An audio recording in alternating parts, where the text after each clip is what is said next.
بسم اللہ الرحمن الرحیم۔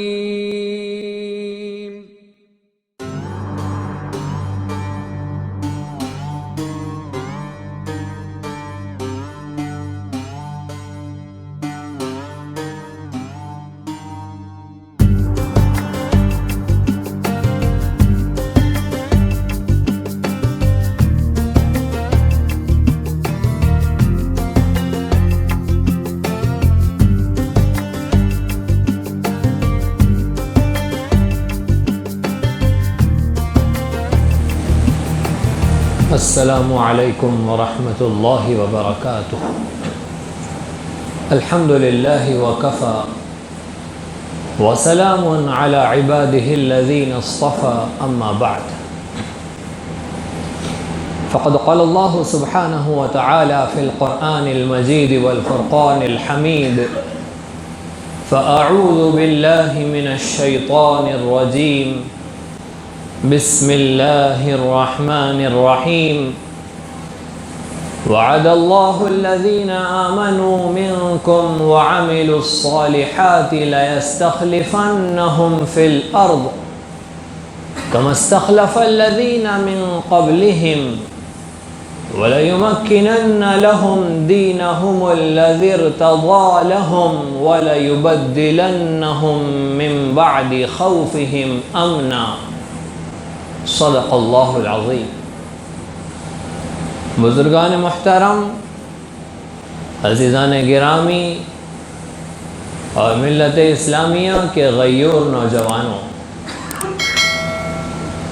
اللہ رب العزت نے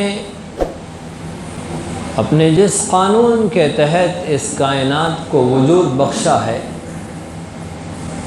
اور اس کائنات میں عزت و سرفرازی کے، ذلت و خواری کے جو فیصلے اللہ رب العزت کی طرف سے کیے جاتے ہیں، قوموں کے لیے عروج کے، ان کے زوال کے جو فیصلے کیے جاتے ہیں، وہ بندوں کی استعداد پر موقوف ہے۔ بندے جو قابلیت دکھائیں گے ان کے لیے وہ فیصلے ہوں گے۔ ایک ہے اللہ کی مرضی، ایک ہے اللہ کی مشیت۔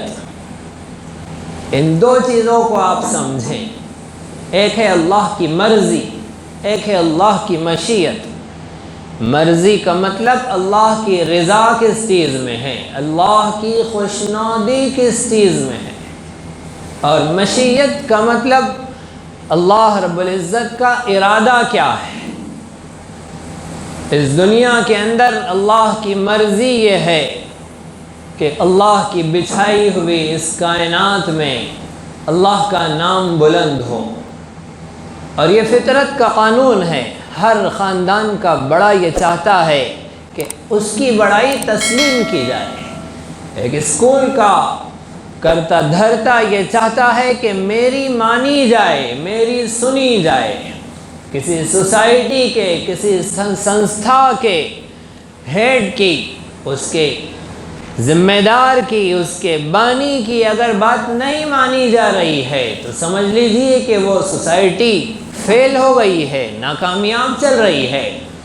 جب انسانوں کے بنائے ہوئے سسٹم میں انسان کی فطرت یہ کہتی ہے کہ بنانے والا جو اس سسٹم کا، اس نظام کا بڑا ہے، اسے بڑا تسلیم کیا جائے، اس کی بڑائی کو مانا جائے، اس کی مان کر وہاں رہا جائے۔ 8 گھنٹے آپ کہیں ڈیوٹی کر رہے ہیں، ان 8 گھنٹوں میں آپ کے مالک کا جو آپ کو تنخواہ دے رہا ہے، اس کا یہ مطالبہ ہوتا ہے کہ 8 گھنٹے آپ اس کی فرما برداری میں گزاریں۔ جو کرنے کو کہے وہ کرے، جس سے منع کرے اس سے رک جائے۔ یہ فطرت کا اصول ہے۔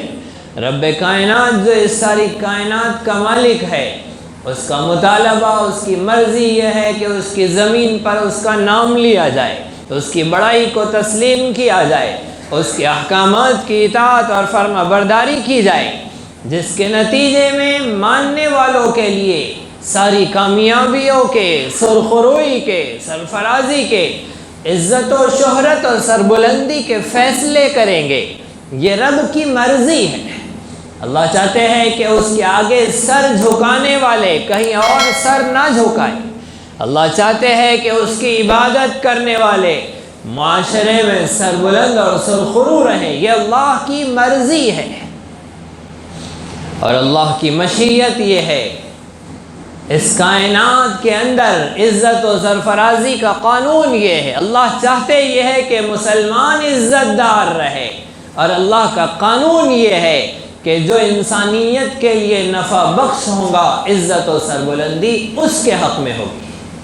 دو باتیں الگ الگ سمجھیے۔ اللہ کی مرضی یہ ہے کہ مسلمان عزت والا ہو، اور اللہ کی مشیت یہ ہے کہ مسلمان انسانیت کے لیے نفع بخش ہو جائے تاکہ عزت والا بنے۔ اس لیے کہ جو نفع بخش نہیں ہوتا ہے اس کے لیے عزت نہیں ہے، جو کسی کے کام نہیں آ سکتا ہے اس کے لیے زمین میں کوئی وجود اور قرار نہیں ہے۔ اللہ رب العزت نے مسلمان کے لیے وہ نظام دیا ہے کہ مسلمان انسانیت کے لیے کام آنے والا، انسانیت کے نفع میں استعمال ہونے والا، کسی کے لیے کچھ کر گزرنے والا بن جائے۔ مذہب اسلام وہ نظام ہے جس کے اندر ہر حکم انسان کو یہ سکھاتا ہے کہ اپنے علاوہ کی بھی فکر کرو، اپنے سے آگے بڑھ کر بھی سوچو۔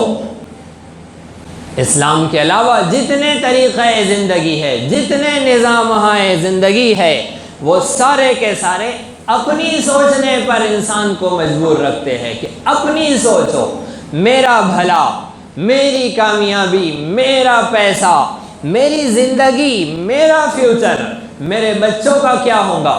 اس سے آگے دوسری کوئی ترتیب نہیں ہوتی ہے، کوئی سلیقہ نہیں ہوتا ہے۔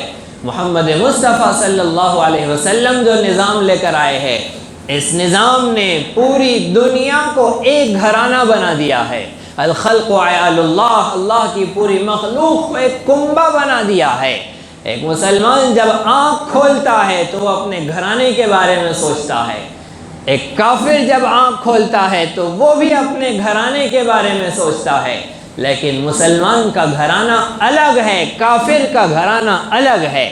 کافر کا گھرانہ ہم دو ہمارے دو، مسلمان کا گھرانہ رسول اللہ کی پوری امت میرا گھرانہ ہے۔ رسول خدا صلی اللہ علیہ وسلم جن جن کے نبی ہے، میں ان کے لیے رحمت اور ان کے کام آنے کے لیے بنا ہوں۔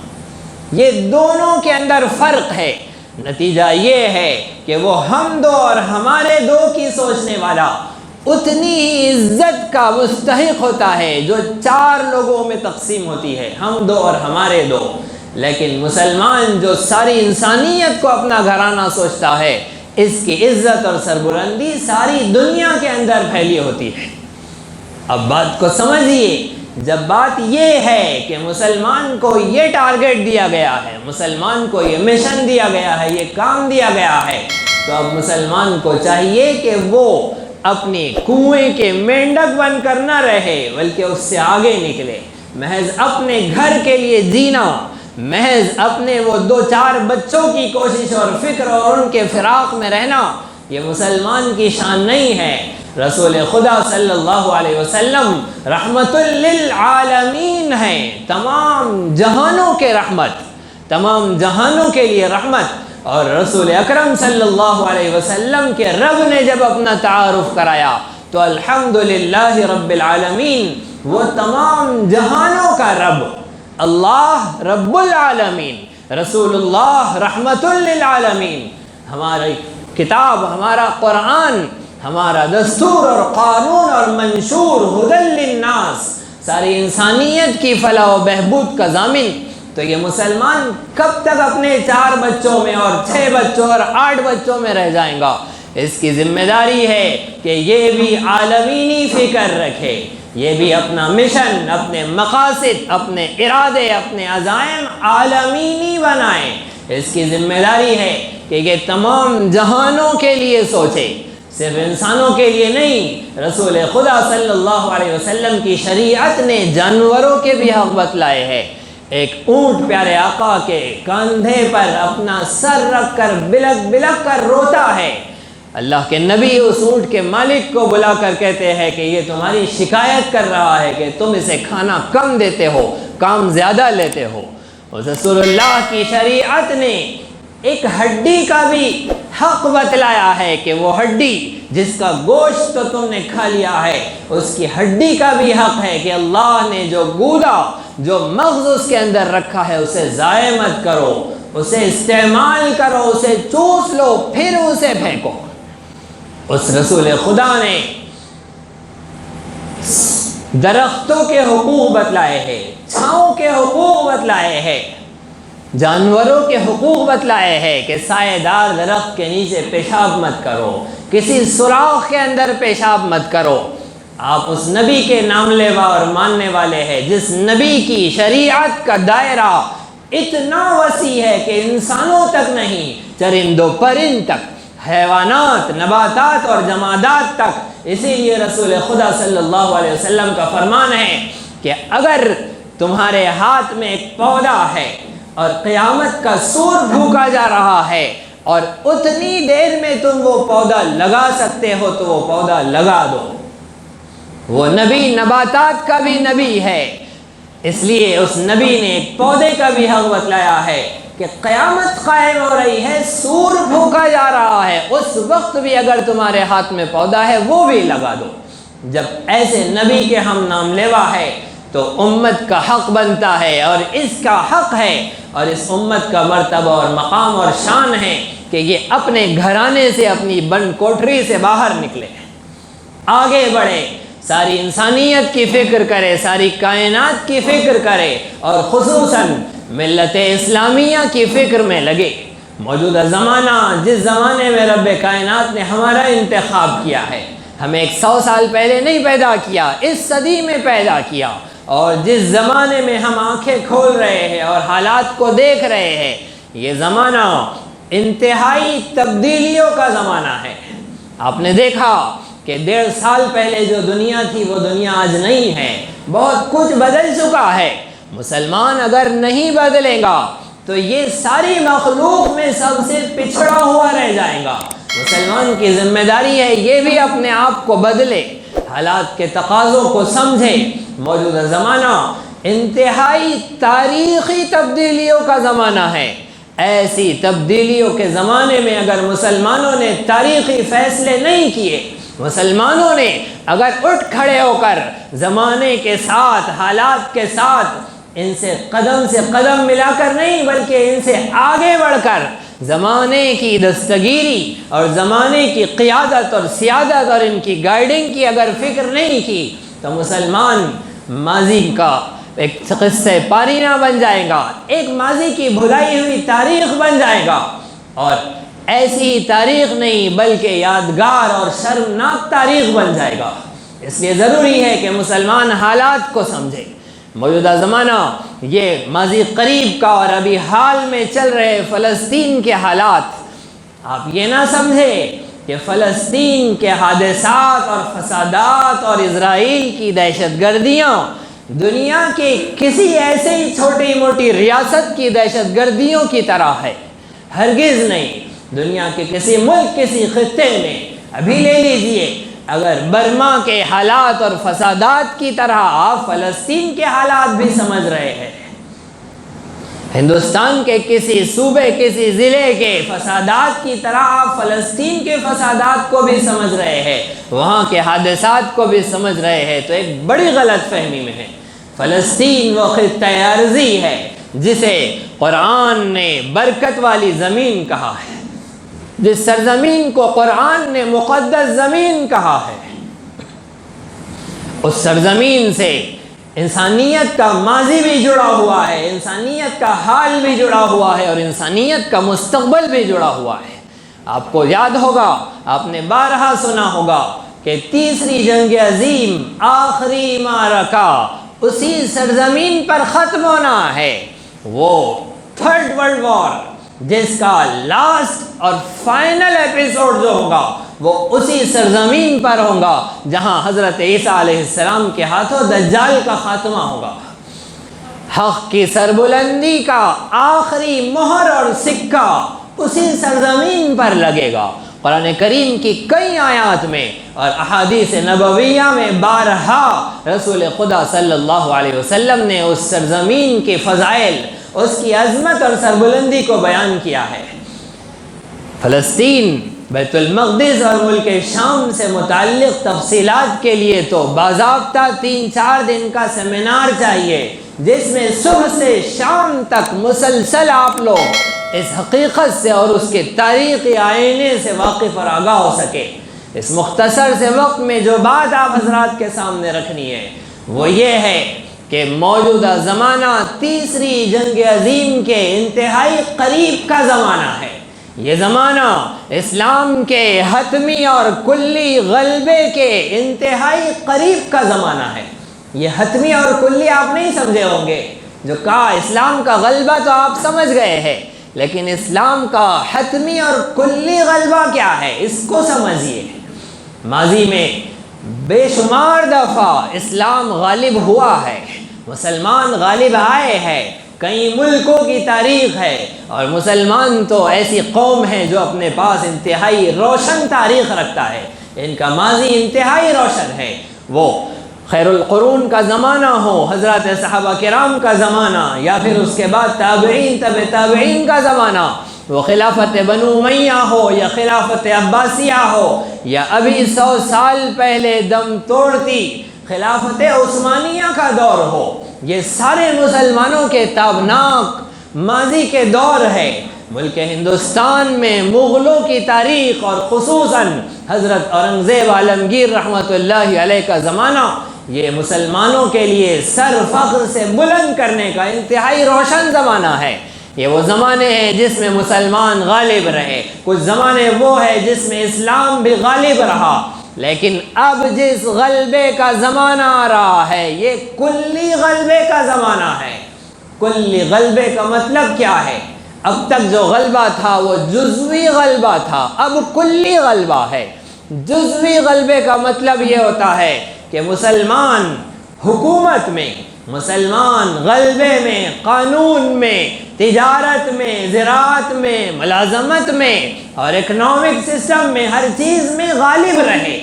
دوسری دیگر قومیں مسلمانوں کی ماتحت رہ کر، مسلمانوں کے زیر اثر رہ کر، مسلمانوں کو جزیہ دے کر، مسلمانوں کے انصاف کے نیچے رہ کر خوش و خرم زندگی گزارتی رہی۔ یہ جزوی غلبہ تھا، لیکن کلی غلبے کا مطلب یہ ہے کہ اب جو غلبہ ہونے والا ہے روئے زمین پر صرف مسلمان باقی رہیں گا، مسلمان کے علاوہ کوئی تہذیب اور سماج کا رکھوالا باقی نہیں رہے گا۔ سانس زمین پر صرف مسلمان لے گا، اس کے علاوہ سب ختم ہو جائیں گے، یا تو دائرہ اسلام میں داخل ہو کر اسلام کے امن اور سلامتی کے علمبردار ہو جائیں گے، اور اگر نہیں تو پھر اس آخری معرکے کے اندر حضرت امام مہدی رضی اللہ عنہ کی سرکردگی میں اور آخر میں حضرت عیسیٰ علیہ السلام کے نزول کے بعد ان کی قیادت میں مسلمان اس عظیم معرکے کو سر کریں گے جو معرکہ زمین پر صرف مسلمانوں کو باقی رکھے گا، باقی کوئی وجود نہیں رہے گا زمین پر۔ اسے کہتے ہیں کلی غلبہ۔ اب تک تھا جزوی غلبہ، جہاں مسلمان ہیں ان کے ساتھ کافر بھی ہے، مشرک بھی ہے، وہ رہے اپنے طور طریقوں پر لیکن ظلم نہ کرے، اسلام کے انصاف تلے آ جائے۔ اب وہ دور آنے والا ہے جس میں صرف اسلام ہوگا اور مسلمان ہوگا۔ رسول خدا صلی اللہ علیہ وسلم نے آخری معرکے کی آخری علامات بیان فرمائی کہ فلسطین کی سرزمین پر یہودی جب مسلمانوں سے بچ کر اپنی جان بچا کر پتھر کے پیچھے چھپے گا تو پتھر آواز دیں گا کہ اے مومن میرے پیچھے یہودی چھپا ہے، آ اور اسے قتل کر دے۔ صرف ایک درخت جس کا نام غرقد ہے، وہ درخت اسے پناہ دے گا، اسے بچائے گا۔ آپ اس تاریخ سے اگر آگاہ ہے، اس سے واقف ہے، اس کی نزاکت کو سمجھتے ہیں تو پھر نیند سے بیدار ہو جائیے، غفلتوں کو چھوڑ دیجئے۔ باطل اس جنگ کی پوری تیاری کر چکا ہے۔ اسرائیل کی صورتحال کیا ہے؟ آج آپ دیکھ رہے ہیں کہ اسرائیل جو سارے اسلحے سے لیس ہے، پوری تیاریاں اس نے کر رکھی ہے، اور حفاظتی انتظامات اور ڈیفنس پاور اس کا اتنا مضبوط ہے کہ اس نے فلسطین کے نونہالوں اور ان کامل مومنوں کے حملوں سے اپنے آپ کو کم ہی نقصان پہنچنے دیا ہے۔ اپنے حفاظتی انتظام سے اس نے اپنے آپ کو بہت بچا لیا ہے۔ لیکن یاد رکھیں، یہ اسرائیل کی ظاہری صورتحال ہے، وہ اوپر سے آنے والے حملوں سے تو اپنے آپ کو بچا پا رہے ہیں، لیکن ان کے دلوں پر جو حملے ہیں، ان کی روحوں پر جو حملے ہیں، ان کے احساسات پر جو حملے ہیں، وہ ہاتھ میں پتھر لیے ہوئے فلسطینی کا گھورتا ہوا چہرہ اور وہ آگ برساتی ہوئی آنکھیں، اس اسرائیلی کے اندر جو خوف، جو ہیبت اور جو لرزہ طاری کر رہی ہے، وہ ان کے ڈاکٹرز جانتے ہیں جنہوں نے وہاں کا دورہ کیا ہے اور انسان کو پہچانتے ہیں، چہرے سے سمجھتے ہیں، وہی جانتے ہیں۔ ان کے اندر وہ ہار چکے ہیں، اس لیے کہ انہیں پتہ ہے، جیسے ماضی میں بھی یہودی رسول خدا صلی اللہ علیہ وسلم کی پیشن گوئی کو 100% حق جانتا تھا، آج کا یہودی بھی رسول خدا صلی اللہ علیہ وسلم کی پیشن گوئی کو حق جانتا ہے، سچ مانتا ہے۔ اسے پتہ ہے کہ مسیح دجال آ کر اسے نجات نہیں دلانے والا ہے، بلکہ مسیح دجال کا آ جانا یہودیوں کے صفحہ زمین سے، صفحہ ہستی سے مٹ جانے کا دور ہوگا، ختم ہو جانے کا دور ہوگا۔ جیسے شیطان بھی جانتا ہے کہ میں جہنمی ہوں، لیکن وہ اپنے غصے کو نکالنے کے لیے اور اپنی بھڑکتی ہوئی آگ کو باہر کرنے کے لیے مومنوں کو بہکاتا رہتا ہے۔ اسے پتہ ہے کہ اللہ جنت کو بھر کے رہے گا، لیکن وہ پھر بھی کوشش کرتا ہے کہ جنت کو خالی کر دے۔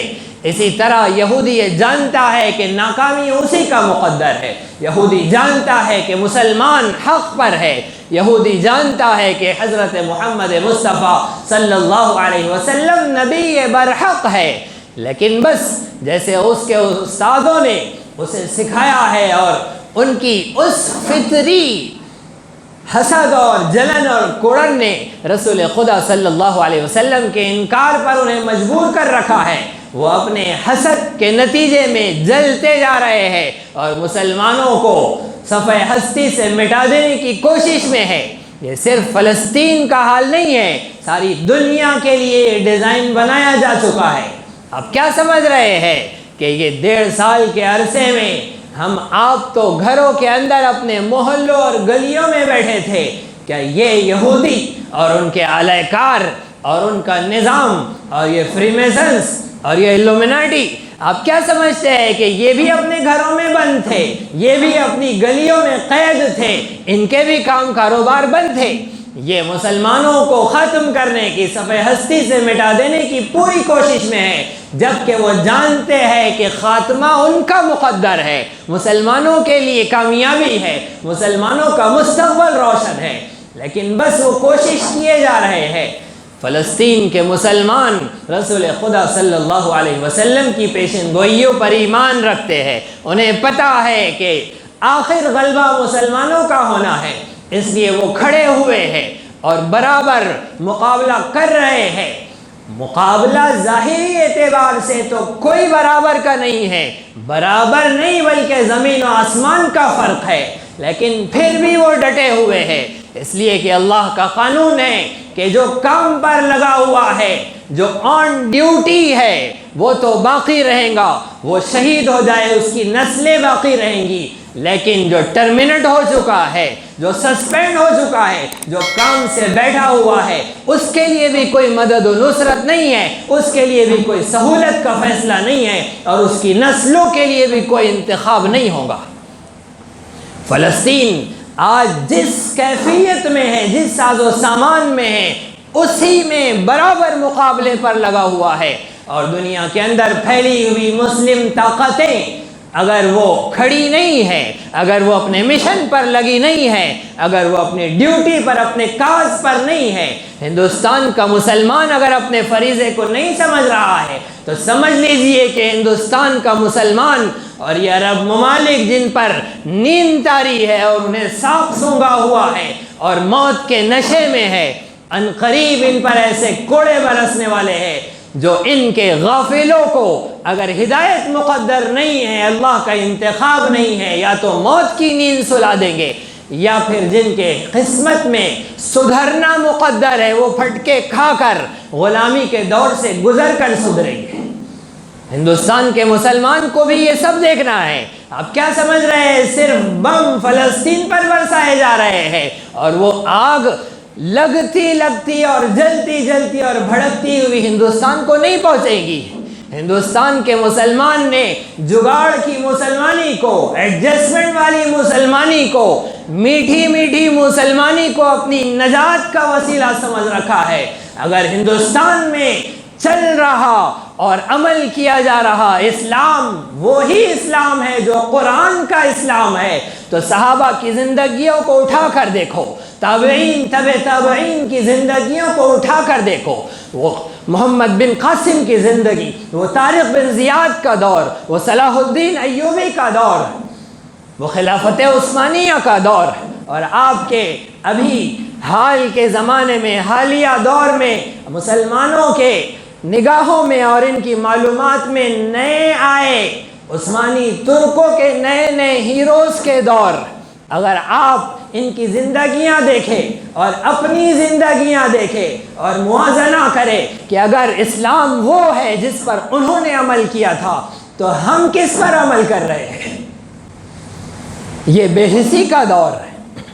مسلمان دنیا میں پریشان حال ہے، تنگ دست ہے، حالات کا شکار ہے، اور مسلمان چین سے سو رہا ہے۔ ہندوستان کے مسلمان کو کسی کی کوئی فکر نہیں ہے۔ ہندوستان کا مسلمان اس سلسلے میں کوئی سنجیدگی نہیں دکھا رہا ہے، اور یہ بڑے بڑے بنگلوں میں اور اے سی اور بڑی بڑی گاڑیوں کے اندر یہ عرب عیش و آرام کی زندگیاں گزار رہے ہیں۔ کیا تاریخ اسلام ایسا ہی دور ہمیں دکھاتا ہے؟ آپ بتلائیے، کیا ماضی کا دور ہمیں یہی دکھا رہا ہے کہ صحابہ ایسے ہی مسلمان تھے جیسے ہم مسلمان ہیں؟ کیا تابعین ایسے ہی مسلمان تھے جیسے ہم مسلمان ہیں؟ تبع تابعین کا کیا ایسا ہی دور تھا؟ یاسر پانی لو۔ تبع تابعین کا دور کیا ایسا ہی ہے؟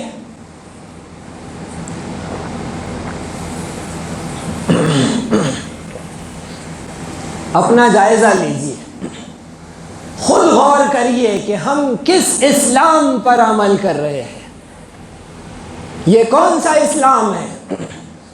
اور پھر ہمارے لیے مغفرت کے بڑے بڑے دلائل اور وہ احادیث اور قرآن کی وہ آیتیں اور اوراد و وظائف کی بڑی لسٹ ہمارے پاس۔ فجر سے پہلے اٹھ جاؤ، تہجد پڑھ لو، مغفرت کا سامان، فجر پڑھ لو، آیت الکرسی پڑھ لو، اس کے بعد مغفرت کا سامان، فجر کے بعد اشراق پڑھ لو، مغفرت کا سامان، 5 وقت کی نماز پڑھ لو، صدقہ خیرات کر دو، مغفرت کا سامان۔ کیا وہ حدیثیں حضرت حسین کو نہیں پہنچی تھی؟ کیا رسول اللہ کے در والوں کو، رسول اللہ کے در والوں کو جو بدر میں، احد میں، حنین میں، تبوک میں، احزاب میں شہید ہوئے ہیں، ان کے پاس نہیں پہنچی تھی؟ رسول اللہ کے در والوں کے بعد رسول اللہ کے گھر والے جو کربلا میں پہنچے، رسول اللہ کے گھر والوں نے دیکھا کہ در والے تو سارے قربان ہو گئے، ہم کیوں باقی رہے، چلو ہم بھی قربان ہوتے ہیں، اس لیے وہ کربلا میں پہنچے۔ کیا ان کے پاس یہ حدیثیں نہیں پہنچی تھی؟ مغفرت کے یہ راستے، یہ شارٹ کٹس ان کے پاس نہیں پہنچے تھے، ہمارے پاس پہنچ گئے ہیں۔ ہمارے پاس آ گئے ہیں. اندازہ لگائیے، مسئلے کو سمجھیے، غور کریے کہ واقعہ کیا ہے، ہم نے کون سے اسلام کو سمجھا ہے اور صحابہ کون سے اسلام کو سمجھتے تھے. ایک اعلان درمیان میں ضروری سمجھتا ہوں. آپ لوگ مسجد جمیل بیگ میں نماز کے لیے حاضر ہیں. یہاں سے تعمیر ملت کی تنظیم الحمدللہ بہت سارے خیر کے، فلاح کے اور انسانیت کی خدمت کے بہت سارے کارہائے نمایاں انجام دے رہی ہے. یہ لاک ڈاؤن کے سخت ترین دور میں بھی اپنے کام سے، اپنی ڈیوٹی سے یہ بیٹھے نہیں ہیں. یہ لوگ برابر اپنے کام پر لگے ہوئے ہیں اور انہوں نے خلق خدا کی خدمت کے جو فرائض، جو ذمہ داریاں نبھائی ہے، آپ لوگ بخوبی واقف ہیں. اب تعمیر ملت کی تنظیم تعارف کی محتاج نہیں ہے. ان کے نمائندے آپ حضرات کے پاس آ رہے ہیں. آپ حضرات ان کا بھرپور تعاون کریں، جلدی جلدی ان کو جگہ دیں، ان کا تعاون کریں.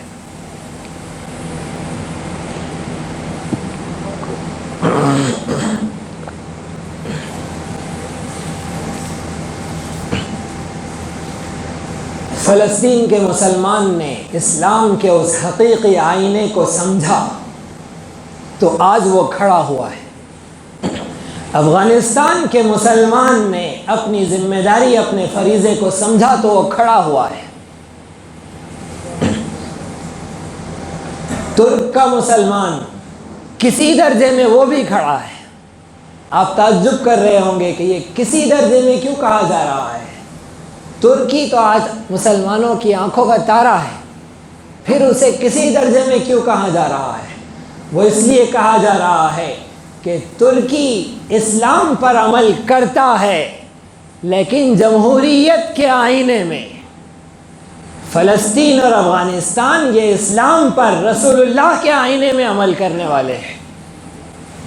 جمہوریت کے آئینے سے آنے والا بہرحال پھر بھی اپنے لیے نبوت کا نہج نہیں رکھتا ہے، یہ جمہوریت کا نہج رکھتا ہے.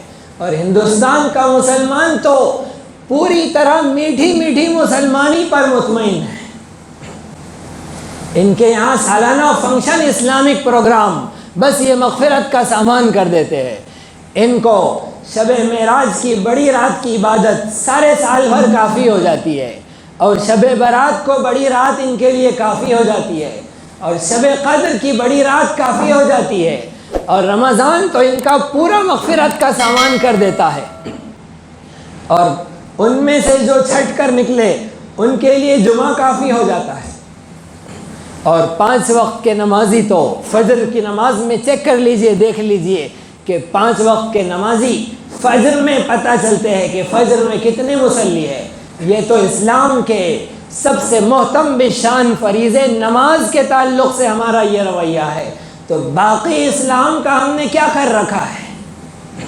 وہ اسلام جس پر یہ لوگ عمل کر رہے ہیں، اور بیت المقدس کی حفاظت، اللہ کے گھر کی حفاظت، اور حرمین شریفین کے اوپر بھی جو منافقوں کا قبضہ ہے اور منافقوں کا تسلط ہے، اور قوم کے بدترین خلائق آج جزیرۃ العرب پر حاکم بنے ہوئے ہیں.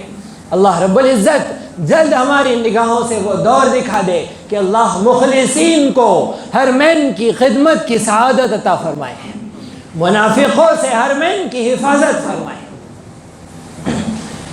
عقیدے کا منافق نہیں کہہ رہا ہوں، عقیدے کا منافق تو صرف اللہ جانتے ہیں.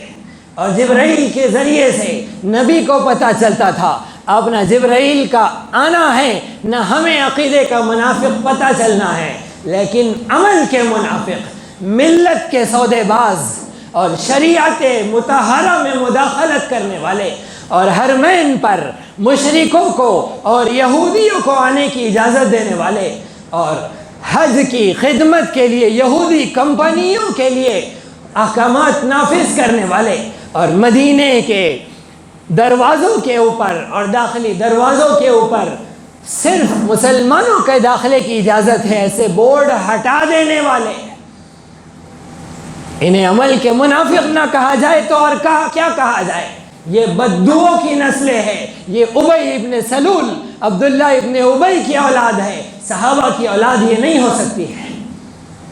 آپ کس کی طرف اب دیکھنے چلے ہیں کہ اب کون اٹھیں گا ان فلسطینیوں کے لیے اور بیت المقدس کی حفاظت کے لیے اور خود اس حرمین کی حفاظت کے لیے، مکہ مکرمہ اور مدینہ المنورہ کی حفاظت کے لیے؟ جب غاصب وہاں بیٹھے ہوئے ہیں تو پھر امت مسلمہ کو اٹھ کھڑا ہونا ہوگا، اور امت مسلمہ میں اس ہندوستان کا مسلمان رسول خدا صلی اللہ علیہ وسلم کی شریعت میں جو مقام رکھتا ہے اسے پہچانیے، اسے سمجھیے۔ عربوں کے لیے تو رسول اللہ نے کہا تھا ویل للعرب، عربوں کے لیے تباہی ہے۔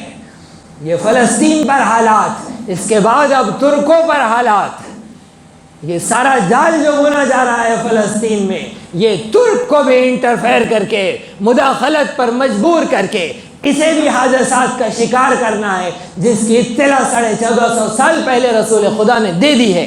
اس کے بعد عربوں پر حالات آنے ہیں اور اللہ ان یہودیوں کو عربوں پر مسلط کرے گا۔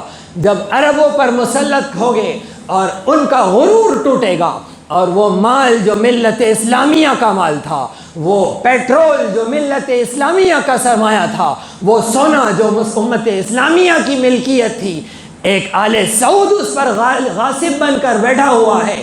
اللہ رب العزت یہودیوں کو مسلط کر کے جب ان سے سارا مال اٹھا لے گا، سب خود ختم ہو جائیں گا، تو منافق اپنے گھروں میں دم دبا کر بھاگیں گے، اور مخلصین جب اٹھیں گے تو حضرت امام مہدی رضی اللہ عنہ کی قیادت میں وہ آگے بڑھیں گے۔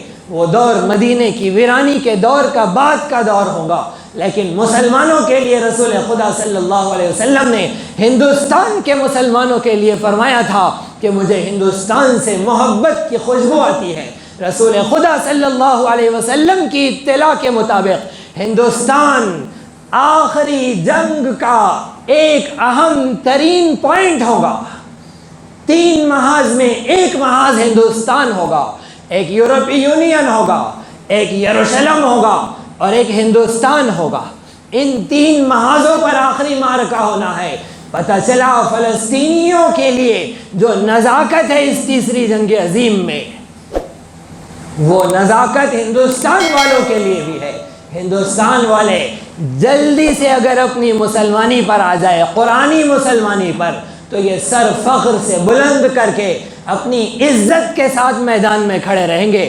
اور اگر ہندوستانی مسلمان اسی میٹھی مسلمانی میں مبتلا رہا تو پھر غلامی کا دور تمہارا انتظار کر رہا ہے۔ پھر وہی ہوگا کہ مردوں کو قتل کیا جائے گا، عورتوں کو ظالموں کے حرم میں داخل کیا جائے گا۔ بچے جب اپنے کانوں سے اپنی ماؤں کی چیخیں سنیں گے تب اٹھ کھڑے ہوں گے اور ان کی نیند سے بیدار ہوں گے اور ان کے اندر ہوش پیدا ہوگا۔ پھر یہ ہوش انہیں تیسری جنگ عظیم کے لیے کھڑا کرے گا، جس کا انتظار تیسرے محاذ پر ہندوستان پر ہونا ہے۔ اگر ہم یہ نہیں چاہتے کہ ایسی مظلومیت کے ساتھ میدان میں آئے تو مضبوطی کے ساتھ آ جاؤ، انصاف کے ساتھ آ جاؤ، رب کی قدرت اس کے قانون کے مطابق آ جاؤ، اللہ اس کے رسول صلی اللہ علیہ وسلم کی تعلیمات اور شریعت کو گلے لگا کر آ جاؤ۔ عزتیں تمہارا مقدر ہوں گی، اور اگر پیٹ دکھاؤ گے تو آنا تو ہے لیکن مظلومیت کے ساتھ آنا پڑے گا۔ اب انتخاب ہمارا ہندوستان کے لیے ہو گیا ہے۔ اگر افریقہ کے جنگلوں کے کسی چھوٹے سے صوبے کے اندر انتخاب ہو جاتا تو ٹھیک تھا کہ ان تینوں محاذوں کی کچھ گرمی اور کچھ ہوا ادھر کو بھی لگتی، لیکن ہندوستان میں اورنگ آباد، جس اورنگ آباد کو مغلوں نے اور محمد تغلق نے اپنی سلطنت کے لیے، ہندوستان کی حکومت کے پائے تخت کے لیے قبول کیا تھا اور پسند کیا تھا اور انتخاب کیا تھا، اور سارے بزرگوں نے اپنا مسکن اورنگ آباد کے قریب خلد آباد کو بنایا تھا۔ آپ کیا سمجھتے ہیں بس اتفاق سے ہو گیا ہے؟ یہ آپ کا انتخاب ہے، آپ کو پیدا کیا گیا ہے اس سرزمین پر آپ کی ذمہ داریوں کی وجہ سے، آپ کی قابلیت کی وجہ سے، جو اللہ جانتا تھا، اس کے رسول جانتے تھے، اور آپ جس سے ناواقف اور بے خبر ہے، اپنی ان صلاحیت و استعداد کو بیدار کریے، عمل میں لائیے، قرآن و سنت کو گلے لگائیے، اپنی ذمہ داری کو سمجھیے، اٹھ کھڑے ہو جائیے، اپنی دعاؤں کے اندر موجودہ حالات میں فلسطین کو یاد رکھیے اور مستقبل قریب میں اپنے لیے بھی تیاریوں میں لگ جائیے۔ اللہ رب العزت ہم سب کو صحیح سمجھ عطا فرمائے، صحیح فہم عطا فرمائے، عمل کی توفیق عطا فرمائے۔ آمین وآخر دعوانا ان الحمد للہ رب العالمین۔